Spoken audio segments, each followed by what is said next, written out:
Hello everyone, it's DuckFaden07. Today I'm playing Marauder Rhinos. This is one of the most fun to play lists I have ever had on my channel and one of my favorite brews. Okay, I really enjoy playing this one, and I had an old video of this list like 4 or 5 months ago when I almost did a trophy with it. Back then the list was very similar, but I had a Fury in, basically instead of Inti. Everything else was very similar. Also, there are 2 versions of this list at the moment. I posted them both on my Twitter account, you can check them there. So one version has Force of Negation and Lórien Revealed in the main, and the second version actually plays Gyruda, because these are only 3 and 5 mana cards in deck. Everything else is 0, 2, 4, and 6. So Gyruda can be fit easily, but Force of Negation kind of feels too good in this deck to completely ditch it. Okay, so what is this deck doing? We are trying to get Delirium very early and then use Territorial Kavu, Inti to do it, also Subtlety plus Force of Negation, cycling Architects of Will. This is artifact creature that cycles for 1 mana. And all these cards enable getting Delirium very early, so we can play Bloodbraid Marauder and hit the Crashing Footfalls with it. Okay, so Incubation, Incongruity is very important card in this deck that helps you find the Bloodbraid Marauder more consistently, but also helps a great deal with Delirium because it's actually both instant and sorcery. Okay, so Lórien Revealed, additional way to put a sorcery in the graveyard, very effective, and basically only thing that doesn't go into your graveyard when you cast it is Leyline Binding, the best removal in format, all powerful spell. And we are 5 colors here, adjusting to Territorial Kavu, which is very important for this deck. Territorial Kavu is one of the best turn 2 plays in this deck, in most situations enabling turn 3 Delirium for Bloodbraid Marauder because of its draw discard ability, but it's also a very powerful threat by itself. Okay, so it fits this strategy well, like a tempo strategy that deck is trying to do. We have Inti, we have Kavu, we have Marauder, Subtlety, good removals, counterspells, and digging for other spells with Fire Ice, Incubation. Okay, so the only limitation to this deck is that while Incubation is really good card and really important card for this deck, 1 in like, let's say 5-6 times you cast it, you will probably miss and not find anything. So for this to happen as rare as possible, we are trying to play as much creatures as we can. So we have Architects, we have Subtlety, we have Inti, Kavu, Bloodbraid Marauder, but we need different card types to enable Delirium consistently, so we must play instants, sorceries, and whatever. Okay, but Incubation, Incongruity is still very good in this deck and doing the job effectively, also helping me find my sideboard cards like Endurance, Foundation Breaker, Drannith Magistrate. Okay, that's it. So Living End on the sideboard, I think this is interesting tech. Sometimes you will see in this league in one match I switched to Living End and it was very effective. I basically won the game with it, and but I must say that Living End was much better in the sideboard of this deck when there was a Fury, when Fury was legal in the format. Right now it's good, but you have to be careful of when you will board it in, very careful about it. So but there are definitely matchups where it's extremely effective. Just when you're trying to board it in, think about how good this deck is against actual Living End, and if it's bad, then I would avoid it. Okay, so that's basically it, and we are ready to start to go through the league. Okay, so on the sideboard, a few more counters, few more removals, creatures I mentioned before, and let's go. Okay, so a first match in this league. I finished the league 4-1, and my only loss was really close close one against Burn. Okay, so I played a lot of relevant matchups like Yawgmoth, I think Rhinos too. Okay, so my opponent started first and they didn't do anything in the first 2 turns, so this probably means they're holding like Bowmasters. So I start off with the Territorial Kavu. Of course, opponent has the Bowmaster, and I'm in a decent situation here. I can basically try to get Delirium next turn, but I go for the Incubation first to see if I'm going to hit the Marauder. I didn't get the Marauder, so I played the Territorial Kavu. Opponent jumps and plays another Bowmaster. These are 2 Bowmasters, so I can't really use the draw discard ability from the Kavu. It will give them too much advantage. Okay, so here I play my Inti, discard Force of Negation, give Kavu Trample to make sure I kill the Grist. They can't jump here, and I also exile the Binding, which means I can exile another Bowmaster, and now I have Inti plus a Kavu on the field. Pretty good situation for me. I go for the Binding. Maybe this was unnecessary, but the opponent plays Chord of Calling, I go for the Counterspell, and they concede. Yeah, pretty bad situation for them. Okay, so that is it. Let's check out the game 2.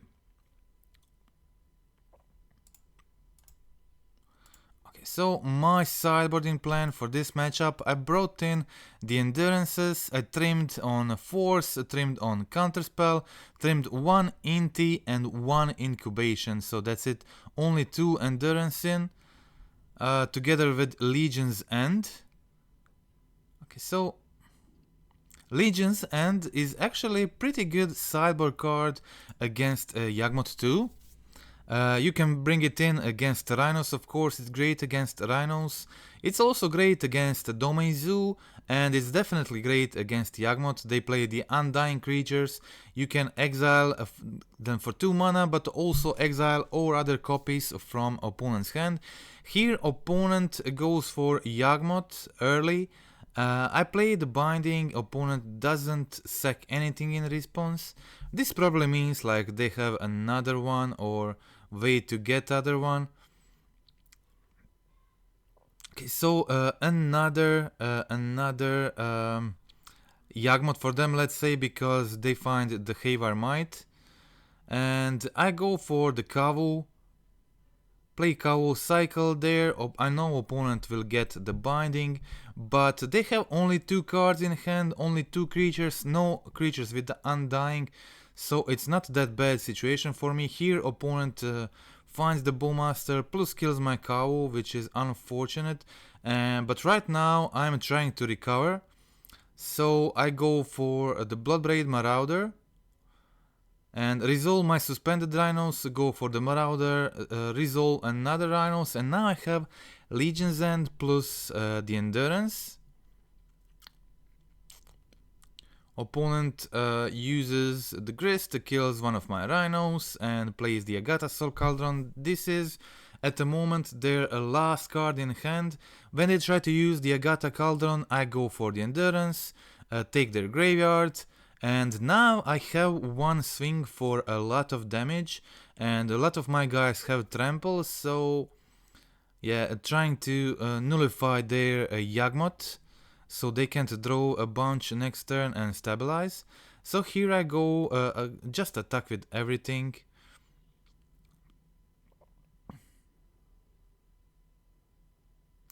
So I go for the Legion's End, take the Hierarch post-combat.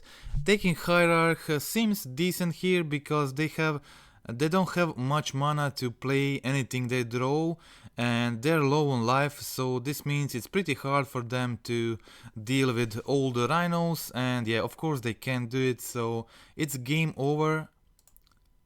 Yeah, from pretty unfavorable position, I resolve 2 Rhinos and take that game. Okay, so that was match 1. Let's check out match 2. Okay, in the match 2, playing a second.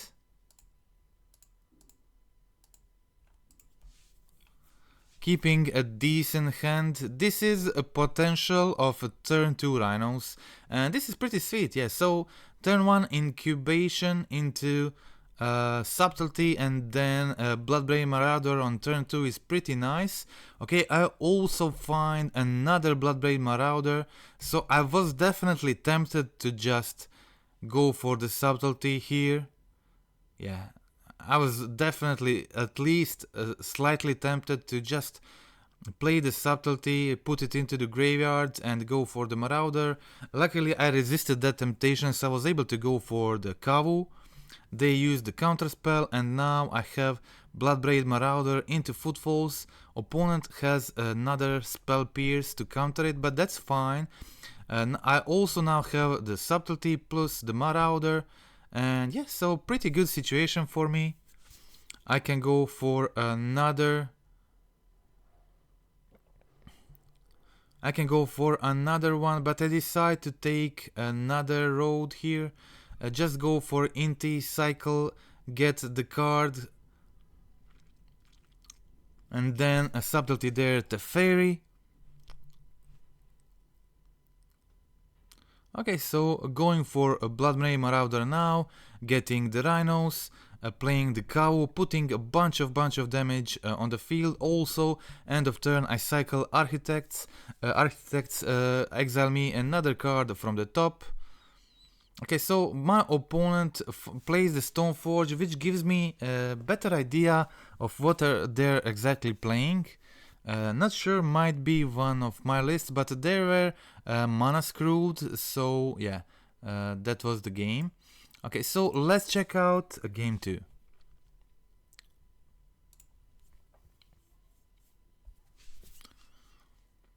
I would say a pretty nice hand again.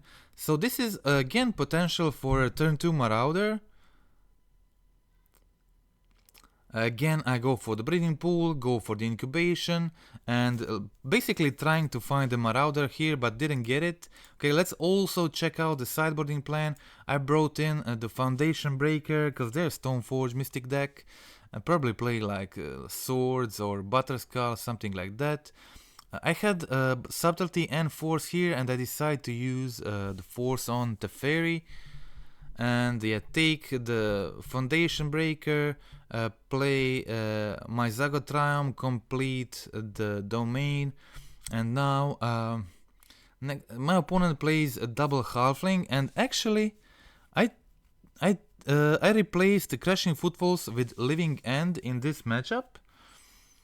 Yeah, I had a Living End here, but I didn't really want it in this situation. I just wanted 3-1. It was not a favorable situation to go for the Living End, so I just play Bloodbraid Marauder as a beater here, because I had another Marauder in my hand, and I was hoping to force my opponent into killing my creatures somehow, or bouncing them, or whatever. So then I played the Subtlety to fill my graveyard a little bit more, and now my opponent is on 2 cards. I have some options here. I can take the One Ring. Opponent is only on 2 cards at the moment, so I can cycle the Architects of Will, fill my graveyard even more, and now I have a Bloodbraid Marauder for the next turn. Basically I was hoping for my opponent to kill my creatures and then go for the Living End, yeah, and that actually happened.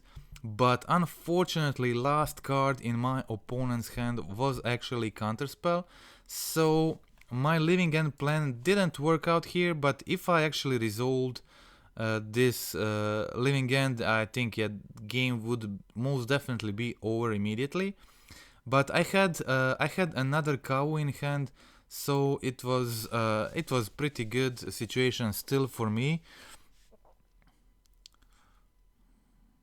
Okay, and I play the Endurance just as another attacker, and here I go attacking for 8. Opponent is in a pretty hard situation here, but they find a Solitude from the top to take the Kavu, and now I depend on Endurance beatdown. 2 more turns, and I kind of must do this risky play of taking a Solitude with Binding. This means if they have like something like Boseiju, it can be a total blowout, but it was the risk I had to take. Going for the Binding, remove their lifelinker, and now forcing Chump with Endurance. Endurance is lethal next turn. They have to find a blocker or removal or whatever. And the opponent goes for the Preordain, digging, but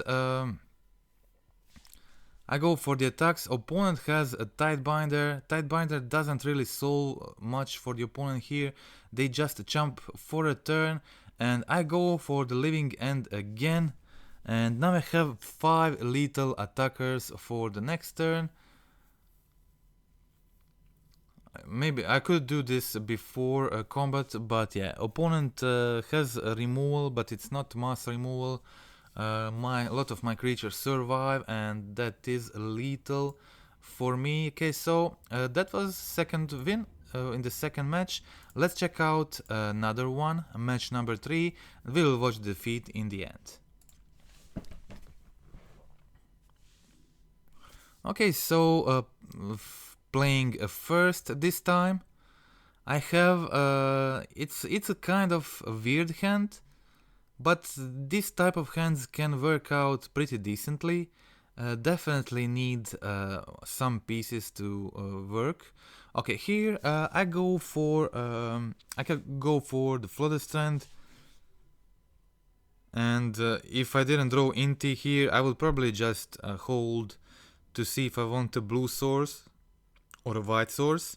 But since I found Inti, I decide to just go for the Inti immediately. Inti is helping me find Delirium. And yeah, opponent was on Dredge. Dredge is kind of getting popular again. But yeah, playing against Dredge game 1 is pretty hard. You have to play first, and you have to have a very good hand. I tried here, so I got I started doing the Inti thing. I found a third land. This means I can hold a counterspell for their turn. I also have a Binding. So I have Binding for Amalgam. I have Counterspell. I decide to just go for the Binding immediately, take the Amalgam. I kind of had a feeling that my opponent doesn't have another Reunion in hand, but I was wrong, so Leyline Binding play didn't pay off. My opponent had another Reunion, so that basically sealed the game.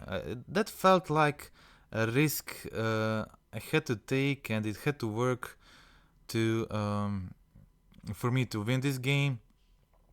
I played that. I was hoping they don't have anything, and that was my hope to try to win this one. Should have played safely and go for the counterspell. But yeah. So I played the Territorial Kavu, and my opponent. Wait, did I lose this one? I think I lost this one. I'm not even sure actually. Okay, yeah, I conceded this one. Yeah, I had no chance. Opponent was just going to creeping chill the hell out of me. I'm on 6 life, so I conceded this one. Got a little bit confused by this. So let's check out the game 2. Okay, so bringing in Endurance, obviously. From the sideboard, my only graveyard hate. Trimming on Subtlety. Subtlety seems like useless in this matchup.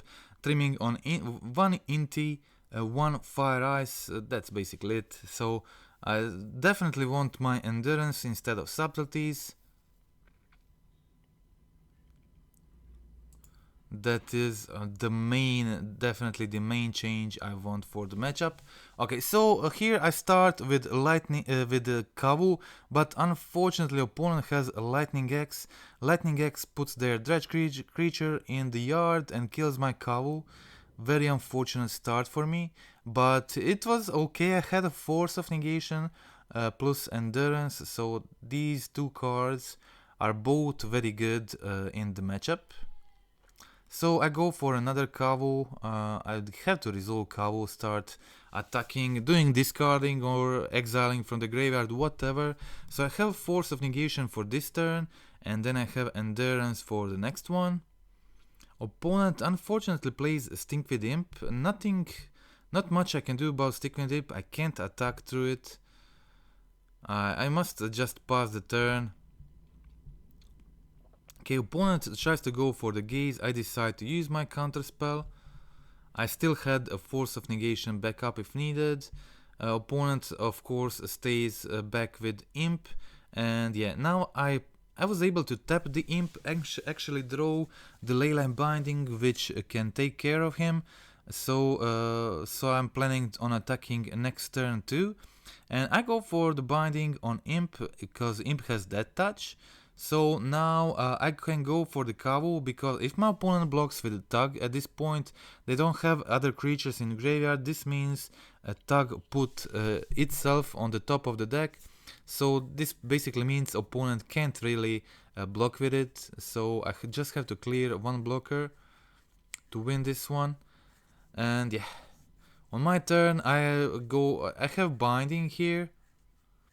Binding is basically a game over, so I attack, but I was not in a hurry to do anything, and I had a Force of Negation plus Leyline Binding, so I can just comfortably wait to see if my opponent does anything. So yeah, just play the Binding, cycle the Architects, go for the attack, discard Crashing Footfalls from my hand. And yeah, opponent exiled only creature in the graveyard, and opponent concedes this one. That is the win. So let's check out the last game against Dredge. Pretty hard matchup, I would say, for most fair decks in the format. If you're not combo, then it's pretty hard to play against Dredge, especially in the game 1. Okay, so here, yeah, a lot of stuff in this hand, a lot of stuff happening. So I go for the Incubation on turn 1, and this is like when Incubation is really good. Post board, you have the creatures from the sideboard you want to draw, and you also have Marauder. Both, if you hit any of these things with Incubation, then Incubation is really strong play. Okay, so here I have a Counterspell, and opponent starts their turn with Inquisition. Definitely want to counter that to save Endurance in hand, and have the Crashing Footfalls, and I'm very close to Delirium. So I had a choice here. I could go for Delirium with Endurance and play the Bloodbraid Marauder immediately. Remove their graveyard or hold Endurance. I decide to just risk it and go all in. Play the Rhinos, play the Marauder, put 11 power on the field for the next turn. So my math was like, opponent is just going to fill their graveyard this turn, so they're probably not doing anything too relevant, which means they are taking some lot of damage next turn with Rhinos on the field. Opponent, yeah, has a pretty actually good hand. They milled and then milled some more, and then also played Inquisition, but yeah, Inquisition was bad for them in this situation. So they only had an Narcomoeba back, and I was able to go Fire Ice plus Territorial Kavu, putting myself on 7 life. This means I'm alive if they hit double Creeping Chill or whatever. Also, Kavu is great blocker in this situation. Opponent finds Lightning Axe and digs more with Otherworldly Gaze, but doesn't find enough to survive next turn, and that is a win against Dredge. Hard earned win there. Okay, so let's check out match number 4, last win of this league. Okay, this time playing second. keeping decent hand. I was hoping for a blue card for Force of Negation. My opponent was playing Yawgmoth, and actually, like, Force of Negation is much better against them than you would think at first. They have 4 chords of calling, they have Agatha Soul Cauldron, they have Eldritch Evolution. All of these spells are really relevant for their deck. So this here I had to play the Binding here, because if I play Kavu, they just kill my Kavu for free. So I was kind of forced just to go for Kavu there. So yeah, sorry, I was forced to go for the Binding there, and now I can play the Kavu, play the land tapped, hold the Force of Negation, and my opponent only has 1 card in their hand left. Unfortunately, it is Eldritch Evolution, which means they can't find Yawgmoth, and yeah. I had 1 counter, but they still found Yawgmoth, unfortunately. So I was in a trouble here, and I had to find some solutions. Okay, so actually, if you don't know, Kavu is like really good with Inti. It's really solid, because with Inti on the field, you can, with Kavu attacks, you can discard a card from your hand, then you exile the card you can play this turn, but also then Kavu does the draw discard, and this means that you exile another card with Inti, which is just a crazy card advantage, and while doing so you also put counters on Kavu, give him trample. And yeah, here, so I exiled 3 cards, 3 very strong cards, and I only had one Rhinos left in a deck. So I play Marauder, put Rhinos, I have a Kavu exiled also, another Marauder and Kavu exiled. I go for a Kavu, and this is too much damage for the next turn, and opponent concedes. That is win against Yawgmoth. So doing pretty good against Yawgmoth in this league, 2 wins against it. And Yawgmoth is pretty relevant deck in the format right now. Okay, so I have Legion's End and Endurance on my sideboard. I think both of these cards are pretty good. And yes, so here my opponent plays Young Wolf. So imagine if I was playing first now, I would go for the Legion End, take the Young Wolf, and accidentally they had 2 more Young Wolves in their hand. But yeah, I had to go for the Legion End here, didn't have any other good plays. I could have gone like just expect them to play the Bowmaster and then play the Fire Ice on the Bowmaster, but yeah, Legion End seemed like a sweet play if it goes through, but opponent had actually triple Young Wolf, and there was a chance that they have had them all the time in their hand, which would be one of the sweetest Legion Ends ever. Okay, so now I go for Fire Ice. In response, opponent finds the Yawgmoth. At this point they have 3 Young Wolves on the field and Agatha Soul Cauldron, so this is basically game over. I concede this one. Let's check out the game 3.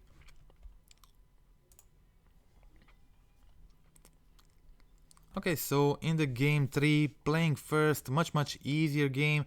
I can go for a Turbo Delirium and try to win that way. I can also play a long game. Opponent mulligan to 5 there, playing second, which helped.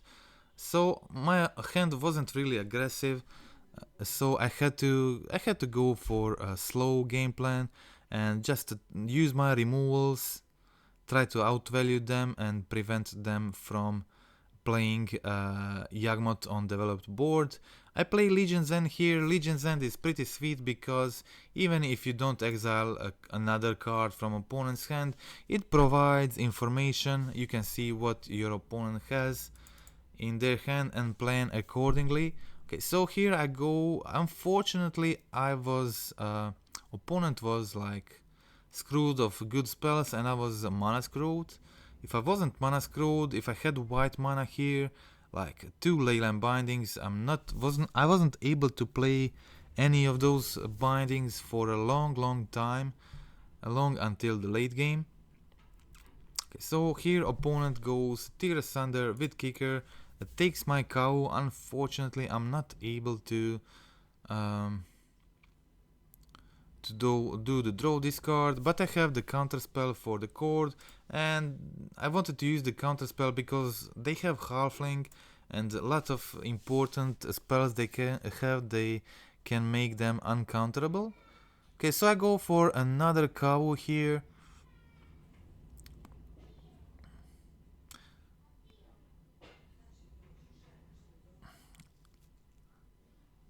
I go for another Kavu here.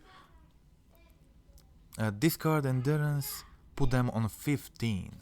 Okay, so now I go for the Bloodbraid Marauder, really hoping to resolve this. Resolving this would mean basically game over for the opponent. I'm in a much better situation already, but they cord for the Soulless Jailer, they have another cord. I was not able to like subtlety this or whatever, and still I have those bindings in my hand which I can't use, but my opponent's hand is not doing much. They don't have, since they already used 2 cords of calling, so now they will definitely have trouble finding Yawgmoth. And I'm able to attack very nicely here, do more drawing discarding with the Kavu. Opponent lets the damage with Marauder and chumps the Kavu, then Legion and my Kavu, so they see my 3 bindings there. I get the Lórien Revealed, but Lórien Revealed doesn't still get me the white source, so I decide to keep it in my hand as a blue card for Subtlety if needed. Yeah, really hoping for the white card. And yeah, I just go for, at this point I just hardcast the Subtlety and really need to start attacking my opponent. Okay, so I go for the Subtlety, and it's a little risk here. If my opponent has Bowmaster, but I decide to go for the Lórien Revealed, draw 3 cards there, and finally finding those white mana. Okay, so I'm going for another 3 damage with Subtlety and playing Lórien Revealed again. This time opponent goes for a actual, I think, yeah, I had, they go for the Bowmaster in response. I go for the binding, but opponent has Boseiju. Boseiju is not good enough, unfortunately, for the opponent, because I can find another white source, play another binding, take their Bowmaster before they kill my Subtlety, and Subtlety here is 2 turn clock. And they have 0 cards in hand, which means they have to find answers and fast. Halfling is just not it.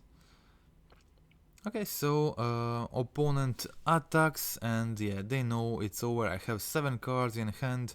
I have attacker here, and yeah, opponent concedes. That is the match. Okay, so let's check out the only defeat in this league. I was playing against a Burn player, and the second game was really close. Yeah, first game opponent was playing first. They had a pretty good hand. I had a slow one and maybe played too careful. Okay, this is example one of those one of 5-6 time I was talking about when incubation doesn't do the job.